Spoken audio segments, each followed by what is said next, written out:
Hello everyone, welcome back to pen box India channel. This is your Lakshmi. ఏం జరుగుతుందండి బయట? అమ్మమ్మో! ఆడియన్స్ చాలా చాలా ఫైరింగ్‌లో ఉన్నారనిపిస్తుంది. మన ఆడియన్స్ అనుకున్నట్టు operation Sonia success, grand success అని నాకైతే అనిపిస్తా ఉంది. బయట ఓటింగ్ పోల్ చూసాను, మీకైనా అదే అని అనిపిస్తుంది కదా! So, mid week voting poll గురించి ఈరోజైతే డిస్కస్ చేసుకుందాం. ఈరోజు థర్స్‌డే ఈవినింగ్ నైట్‌కి ఓటింగ్ పోల్ అయితే ఇలా ఉంది. యాజ్ యూజువల్ నబీల్ జర్రని పైకి పోతూ 35% ఓటింగ్‌తో అయితే నబీల్ ఉన్నాడు. ఎవరైతే ఎలిమినేట్ అయిపోతారనుకున్నారో వాళ్ళు పక్కా సేఫ్ జోన్. అండ్ ఇంకొకటి ఏం జరిగిందో తెలుసా ఈరోజు లైవ్‌లో? స్వయంగా ఆదిత్య గారే ఒక డిస్కషన్‌లో చెప్పారు. ఏమని? ఈసారి డేంజర్ జోన్‌లో ఉండేది నేను, సోనియా, పృథ్వీ మేము ముగ్గురం డేంజర్ జోన్‌లో ఉంటాం. మణికంఠ మా నలుగురికి డేంజర్ జోన్. మా నలుగురిలో ఎవరైనా ఎలిమినేట్ అయిపోతారు. నబీలు, ప్రేరణ అయితే సేఫ్ ఖచ్చితంగా అని. అండ్ ఇంకా ఒత్తి మరి చెప్పాడు. నాకు పృథ్వీ అండ్ సోనియా మా ముగ్గురిలో అయినా ఖచ్చితంగా ఒకరెళ్తారు. ఎందుకంటే మణికంఠకి కొంచెం సింపతి వర్కౌట్ అవుతది అనేసి ఆయన చాలా క్లారిటీగా చెప్పాడనమాట. నిజంగా ఆయన డైరెక్షన్ డిపార్ట్మెంట్ అనే దానికి మంచిగా రీడైరెక్ట్ చేసుకున్నాడు బ్రెయిన్‌ని. సెకండ్ పొజిషన్‌కి వచ్చేటప్పటికి ప్రేరణకి 16% ఆఫ్ ఓటింగ్‌తో ముందుకు పోతుంది. ప్రేరణకి 18 ఉన్నింది ముందు. కానీ మణికంఠ కొంచెం గట్టిగా ఎపిసోడ్ పడిన దానివల్ల నిన్న గేమ్‌లో నుంచి తీసేశారు కదా! కొంచెం ఓటింగ్ పెరిగింది. సో, మణికంఠ కూడా 16% ఆఫ్ ఓటింగ్‌తో ఇద్దరు సేమ్‌గా ఉన్నారనమాట. ప్రేరణ, మణికంఠ.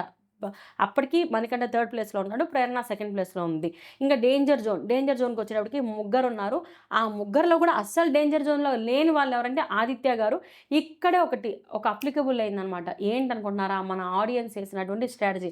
ఆపరేషన్ సోనియాని ఎలా అయినా ఎలిమినేట్ చెయ్యాలని, సోనియా వల్ల ఎంతోమంది గేమ్ పాడవుతుందని, అంటే ఎంతోమంది కాదులేండి, ముఖ్యంగా Nikhil, Prithvi game.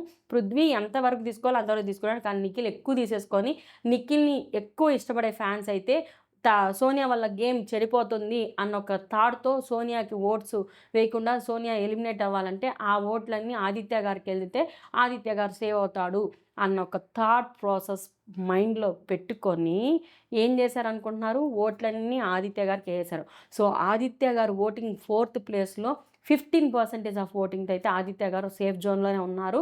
And danger zone, పక్కా డేంజర్ జోన్ అంటే పృథ్వీ, సోనియా. సో, శక్తి టీంలో నుంచి పీడశక్తి అనేది ఎవరైతే ఉన్నారో వాళ్ళు ఎలిమినేట్ అయ్యే ఛాన్సెస్ 200% పక్కా అని అనిపిస్తుంది. పృథ్వీకి 8% ఆఫ్ ఓటింగ్‌తో ఉన్నాడు. అండ్ సోనియా 6% ఆఫ్ ఓటింగ్‌తో ఉంది. ఇందులో ఏం లేదండి. బయట నుంచి ఎంతోమంది సపోర్ట్ చేసినా, ఎంత పీఆర్‌లు సపోర్ట్ చేసినా ఓటింగ్ అయితే అస్సలు ఇంక్రీజ్ కాలేదు. ఇక్కడ ఆపరేషన్ సోనియా మన వంతు, మన ఆడియన్స్ వంతు అన్నట్టు ఆడియన్స్ అయితే తనని 6% ఓటింగ్‌తో నిలబెట్టి లిస్ట్‌లో పెట్టారు. డేంజర్ జోన్‌లో పక్కా ఎలిమినేట్ అయ్యే ఛాన్సెస్ చాలా చాలా ఉన్నాయి.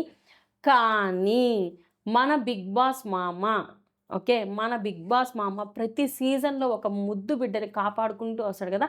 అలా ఈ సీజన్‌లో ఏమన్నా సోనియాని కాపాడుకొని వచ్చే ఛాన్సెస్ ఉన్నాయా?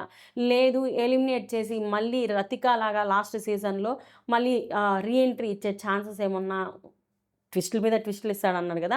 అన్‌లిమిటెడ్ ట్విస్టులు. అలాంటి ట్విస్ట్ ఏదన్నా ఇస్తాడా అనేది లేదు అని మనం చెప్పలేము. నో ఎలిమినేషన్ కూడా పెట్టొచ్చు వైల్డ్ కార్డ్ ఎంట్రీస్ కోసం. సో, ఫైనల్‌గా సోనియా అయితే ఎలిమినేట్ 200% అయ్యే ఛాన్సెస్ ఉన్నాయి. మన బిగ్ బాస్ మామ దయ. సో, ఈ వీడియో మీకు నచ్చినట్లయితే please like, share, subscribe our pen box India channel. Thank you so much.